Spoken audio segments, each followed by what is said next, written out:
Okay, so here we are for the battle against 𝙈𝘂𝙂𝙗𝙗. We see roughly what I was expecting. In fact, it's entirely what I was expecting. It's real Dartrix gaming hours.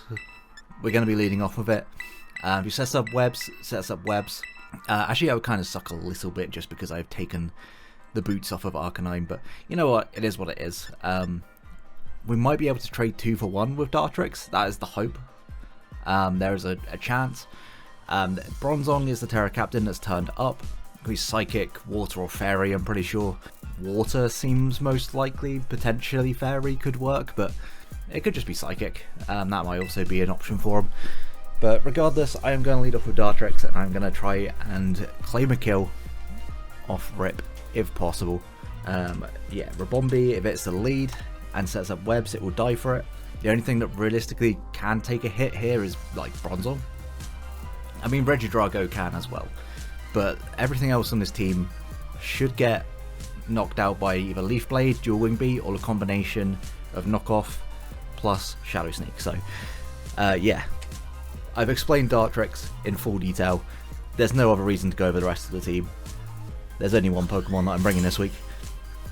Did we lose? We lost in style because we lost with a Dartrix.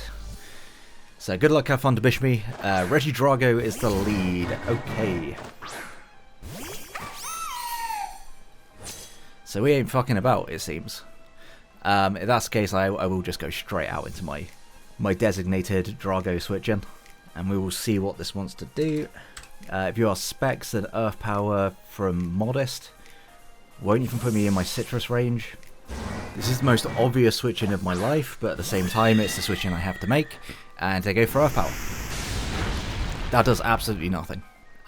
So what's coming in here is almost definitely going to be the Bronzong. It's almost definitely the Bronzong, so I could just Shadow Ball. It will do a decent amount to this as well, so I'll go for that. If they go into like Swampert, we have the Giga Drain. But yeah, there's the Bronzong. So we'll be able to do a decent amount of damage off rip on this. That is incredibly good damage, in fact. Might just barely miss out on a 2-hit KO just because of those leftovers. What is the roll actually? Considering we did over half, this is in fact not. It's a 10% chance if it's just max HP to knock it out. So now there's part of me that really wants to predict the Tera. I guess I could just go out into my Dartrix here. There's no reason for me to take extra damage on this. I do still need to keep it relatively healthy for the 𝙈𝘼𝙂𝙗𝙗 as long as this is alive. Then we should be fine. If we see a Tera Water, we don't, we just see a Heavy Slam. Okay, so pretty free knockoff here. Nothing wants to come in on it. And if we see Ceruledge, I'm gonna be so happy, but we might also see a Tera here. I guess there was a world in which I could have probably taken that Heavy Slam. 70%, probably not.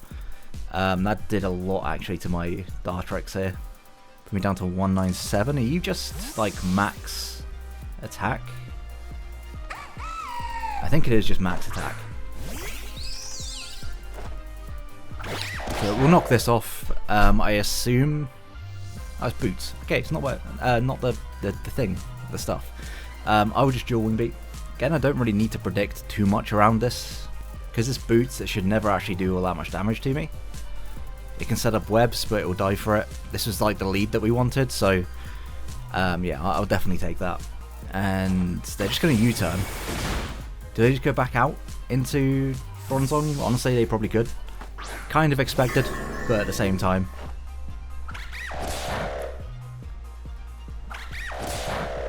It's Dartrix is in, and it's clicking some buttons. It's certainly clicking some buttons here. Realistically, I don't feel like I ever need to make any crazy predictions. I mean, I could go for a Dual Wing Beat expecting to switch out, but I'll just knock. Because knocking these lefties is just really, really nice. It barely... In fact, it doesn't really switch into Hatterene at this point anyway. But the knock will at least mean that, you know, it definitely won't be able to reach back up to the amount at which it can take a hit from Hatterene. The Edge going to withdraw again. Is it going to be Ribombee again? It's going to be Ribombee again. Okay.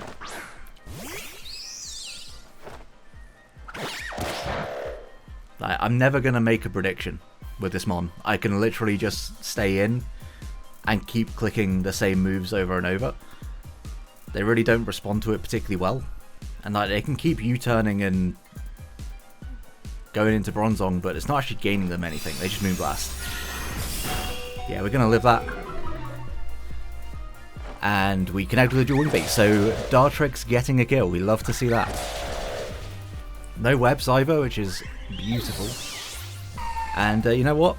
Dartrix got one. It got us one. We can lose happy now. Wouldn't be surprised to... Okay, we see Ceruledge. I'm just knocking this. I ain't fucking about with this. He should also not fuck about with me. In case he wants... okay, he sneaks. I live on one Dartrix. You are, in fact, canonically the GOAT.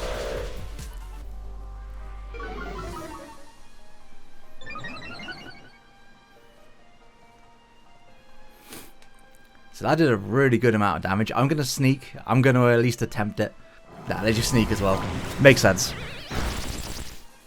But yeah, Dartrix has put in far more work than I think a Dartrix has ever done before. And for that, I salute you. Sneak, because you haven't SD'd, will never do enough to me. And Jet will just knock you out. You do have the 𝙈𝘖𝙂𝙉𝙀𝙀, so that's a thing. I guess my best switch into 𝙈𝘖𝙂𝙁 is kind of gone, but I do have the Sliver still, so I'm fine with that. I will just Jet. I'm not going to potentially take a Poltergeist or anything like that. If it sneaks, it takes the Rocky Helmet. It definitely doesn't live in Aqua Jet anyway. And we force this thing out fairly early on, which is always very, very nice. It should never be able to click an SD in front of like most of my mons, because we have priority, we outspeed it. Once we Tera flying on Magnezone, we're in a pretty good spot there as well. Now, I'd assume 𝙈𝘖𝙁𝙁's coming in here. There's no real reason to not go 𝙈𝘖𝙁𝙁. But at the same time, there's no reason for me to fuck around and lose my 𝙈𝘖𝙁𝙁𝙀 for nothing.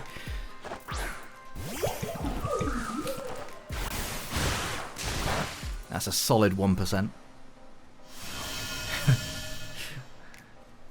fact, it's just going to get healed up by the grassy terrain.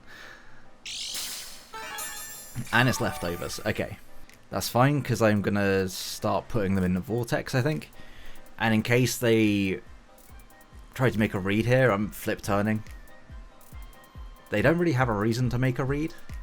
I think if they're going to make one, it'll be an Earth Power, expecting either Magnezone or my Arcanine to come in. So I'm just going to go out to Sliver Wing. It is AV.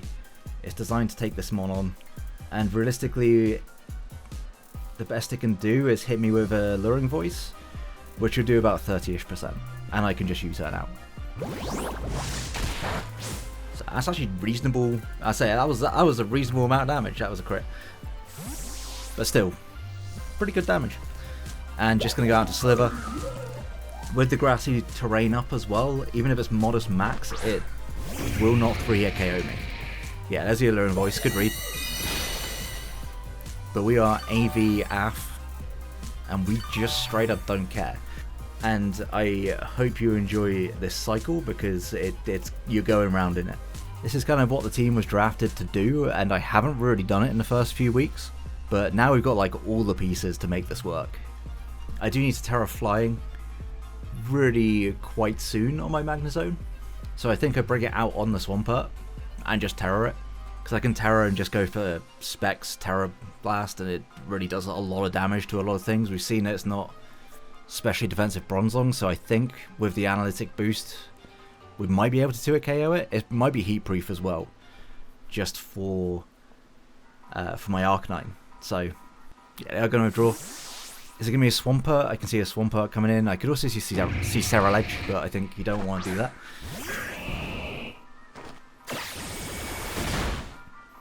Decent chunk. Very decent chunk. Because I can be Tera Grass, and the fact that I'm going straight out into it, into this mon, there is no reason for you to stay in. Like, even if you're a Rindo, the grassy terrain is up. There shouldn't be any reason. I'm also just going to check, though, to see whether or not Tera Flying analytic boosted hit will actually take out Bronzong. It might not, but I Also don't want to Volt Switch into this mon, so. And every bit of damage goes a long way into helping 𝙈𝙂𝙂𝙂 be able to deal with the Regidrago at the end. He may just opt to set up his rocks here, I guess, but no, probably a Bronzong coming in. But yeah, this should still do like solid 30-ish%. We might be able to pick up a 2-hit KO. We'll have to see.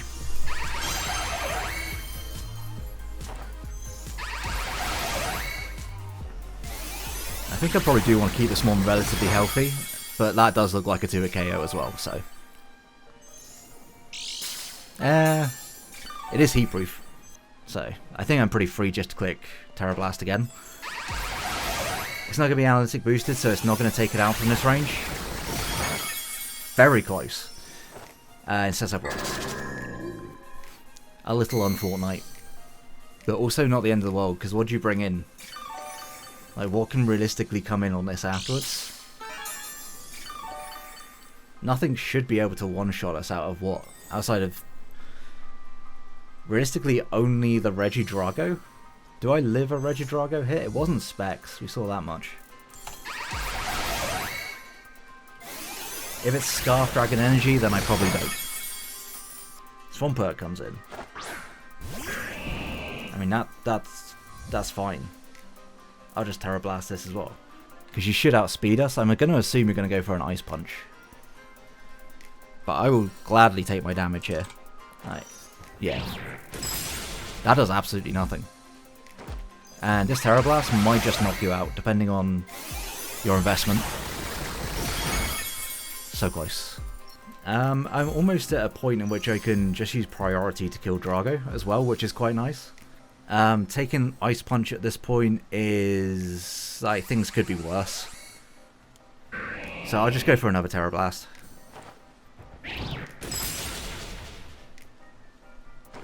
And we're going to take out Swampert. So 2 for 1 for Magnezone. Love to see that.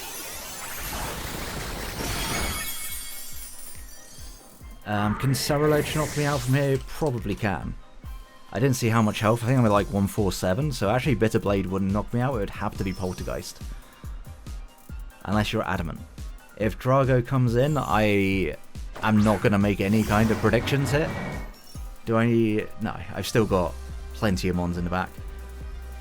Like, my switch out into 𝙈𝙂𝙂𝙂 is fairly obvious. You're behind, so maybe you want to make the read. Yeah. Ceruledge is going to die. And that leaves 2 mons that realistically can't win the game by themselves. In fact, there's 2 mons that might just lose to 𝙈𝙂𝙂𝙂. So yeah, Drago's going to come back in. I'm still just going to click Tera Blast. Ancient Power. Scheist. But that certainly is not going to do enough damage to take me out, to take out 𝙈𝙂𝙂𝙂. And I realistically have absolutely no reason to try and predict around anything here. I can literally just go for a Calm Mind. Because it, like, this is forced to switch out, and I now still have 3 types of priority in the back. So that even if my if my 𝙈𝙂𝙂𝙂𝙂 just happens to go down here, I should still be okay. Plus, I will get, like, the grassy terrain recovery once I hit this. And I'll get my citrus. Am I fast on this 𝙈𝙂𝙂𝙂𝙂? I think I actually do have a bit of speed. I have a bit of speed, probably not enough speed to outspeed this. Regardless, we start draining kissing. Yeah, it should outspeed me still. That does very little. We'll give him my citrus, and we'll get the draining kiss recovery back. So we should be at a pretty good amount of health by the end of this.